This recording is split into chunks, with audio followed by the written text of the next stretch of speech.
सबसे पहले एक हमें चाहिए कैंडल, इसे क्रश कर लें।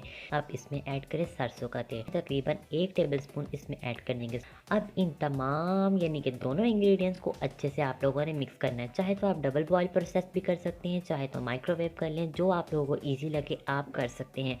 यहाँ पे मैं जो करूँगी वो आप लोगों को बता रही हूँ। मैं यहाँ पे माइक्रोवेव कर रही हूँ, आप भी डबल बॉयल कर लें या माइक्रोवेव। जैसा कि आप देख रहे हैं यहाँ पे मैंने प्रॉपर इन दोनों चीज़ों को अच्छे से मेल्ट कर लिया है। मेल्ट करने के बाद रात को पाँव धो लें।